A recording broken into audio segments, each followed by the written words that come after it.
Estamos aqui em Canaã, no nosso estúdio aqui da RFI. A gente está recebendo a Beatriz Senha. Boa tarde, bonjour Beatriz, obrigada por estar aqui com a gente. E Beatriz é diretora do longa Los Silêncios, que está concorrendo na quinzena dos realizadores. Beatriz, do que se trata Los Silêncios? Bom dia, estou muito contente de estar aqui. O Los Silêncios é a história de uma mãe que tem que lidar com o desaparecimento da filha e do marido. E é uma mãe colombiana, ela está na fronteira entre o Brasil e a Colômbia, esperando os papéis para poder passar para cá, enquanto ela passa também por esse processo. Não posso crer, mija, que vocês estão vivos.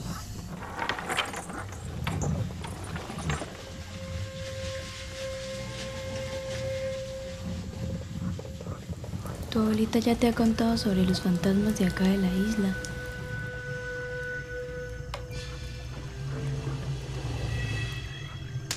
Hay muchos y tienes que tener cuidado.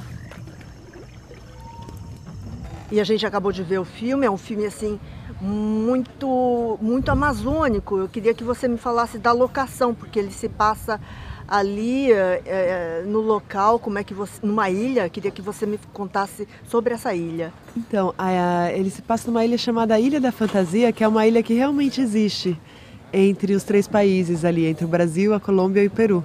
É uma ilha que surgiu faz uns 20, 30 anos no meio do rio, e ela fica 4 meses embaixo da água e 8 meses em cima da água. E ela é cheia de imigrantes que vêm de todos esses países e que acabam ou ficando lá por um período ou se estabelecendo lá. Realmente, a Amazônia tem uma presença muito forte no filme, né? Eu acho muito cinematográfico, o rio que vai subindo pelas casas de palafita.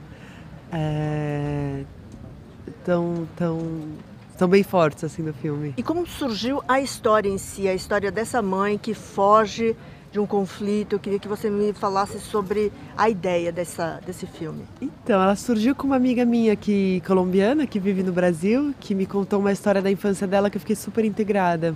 Que o pai tinha morrido e depois ela encontrou o pai vivendo aqui no Brasil.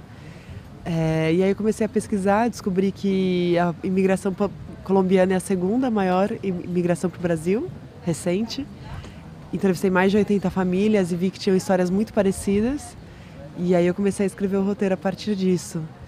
E no processo de escrever o roteiro também começou a acontecer o Tratado de Paz, e eu via que no Brasil as pessoas sabiam um pouco disso, discutiam um pouco, e eu realmente admiro muito eles por estarem passando por esse processo de se perguntar se é possível ou não conviver com alguém que talvez você nunca consiga perdoar, ou se é possível ou não perdoar. É um processo de justiça restaurativa que é muito, muito interessante.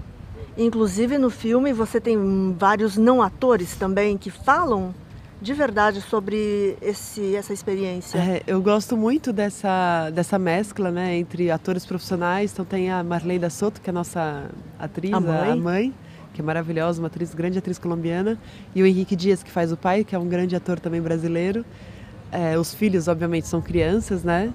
Mas eu escrevi o roteiro depois que eu conheci a Ilha da Fantasia e os habitantes dela. Então eu fui pegando as histórias das pessoas e colocando no roteiro para que eles pudessem fazer os seus próprios personagens. E aí tem uma cena que é justamente uma assembleia onde a gente tem pessoas que realmente passou pelo conflito armado. Então a gente tem ex-guerrilheiros, tem ex-paramilitares, ou vítimas que pela primeira vez estavam ali falando e ouvindo uns aos outros. E foi super forte filmar isso. O resultado é muito potente também.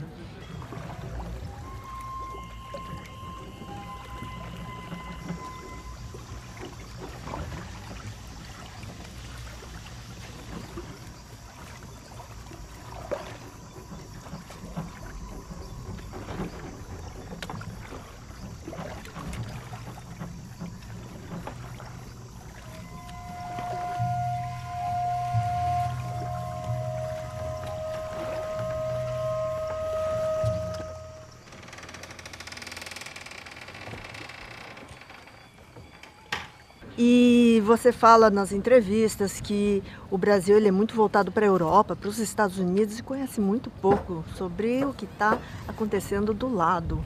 Acho que a gente, não sei se é por causa da língua ou se é por causa do processo de colonização, a gente olha muito para aquilo que está acontecendo na Europa e nos Estados Unidos. E tem muita coisa muito interessante acontecendo ali na América Latina que a gente pode se inspirar. A Colômbia é um deles, né? Então esse tratado fala de reforma agrária, fala de equidade de gêneros, quase todo parágrafo é super forte mesmo. O Evo Morales, enfim, tem muita coisa, o Mujica, tem muita coisa muito interessante acontecendo na América Latina que eu acho que a gente acaba se inspirando um pouco por estar voltado nossas atenções muito mais para a Europa e os Estados Unidos. E você que está convivendo desse outro lado, eles se interessam também pelo que está acontecendo no Brasil? Eles sabem muito mais do que está acontecendo no Brasil do que a gente sabe o que está acontecendo no países dele. É muito impressionante, assim, quase como se a gente estivesse de costas para a América Latina.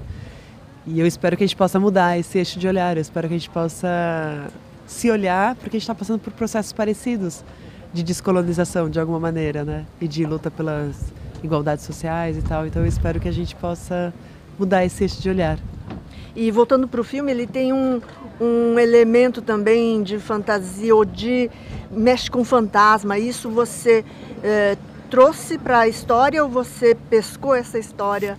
Ele já tinha no roteiro um pouco dessa intenção, mas aí quando eu encontrei esse lugar eu vi que realmente as pessoas conviviam com essas presenças e tinha uma ligação muito forte com os ancestrais, então acabou tornando-se mais forte na última escritura do roteiro. E é um filme bastante caprichado na questão de imagem, né?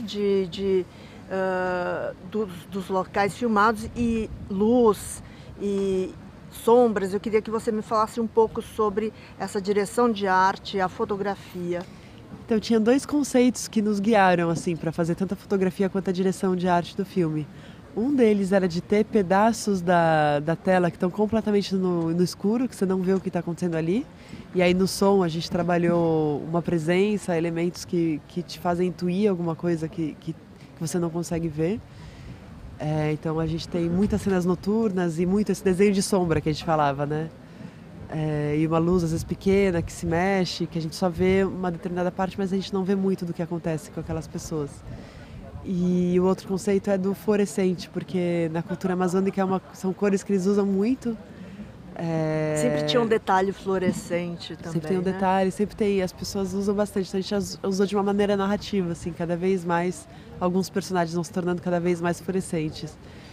Na cultura amazônica eles dizem que os espíritos são dessas cores e a própria natureza eles vêm com essas cores. Esse é o seu segundo longa-metragem, eu queria que você falasse do primeiro e o que você fez antes até chegar no Los Silêncios. Esse é o meu segundo longa-metragem, o primeiro é o Bollywood Dream, que foi a primeira coprodução entre o Brasil e a Índia, que eu filmei em 2000, vão fazer 10 anos que eu rodei. Foi um filme mais de guerrilha, né? Esse daqui já tem uma equipe maior, já tinha um financiamento, já é mais estruturado. Antes disso eu fiz outros curtas-metragens, mas de uma maneira sempre muito independente. Eu sou ex-aluna da Oficina Esquinofórum, que é uma oficina que já acontece já há bastante tempo no Brasil, em várias comunidades, e eu fazia muito teatro. Então um amigo meu do teatro me avisou que ia ter essa oficina de cinema quando eu tinha 15 anos.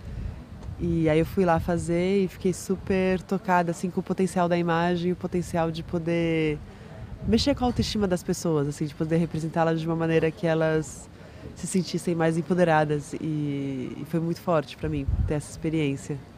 Então, e os próximos projetos? Eu estou finalizando um documentário agora que eu filmei no Mali com os mediadores de conflitos e contadores de histórias tradicionais de lá, que é super, super interessante. Deve acabar até o final do ano. E eu estou com 2 outros longas que eu estou na etapa de roteiro ainda, que estou desenvolvendo. Ok, obrigada. Beatriz Senhê, diretora de Los Silêncios, aqui na quinzena dos realizadores aqui de Cannes, aqui no nosso estúdio da RFI. Obrigada. Muito obrigada.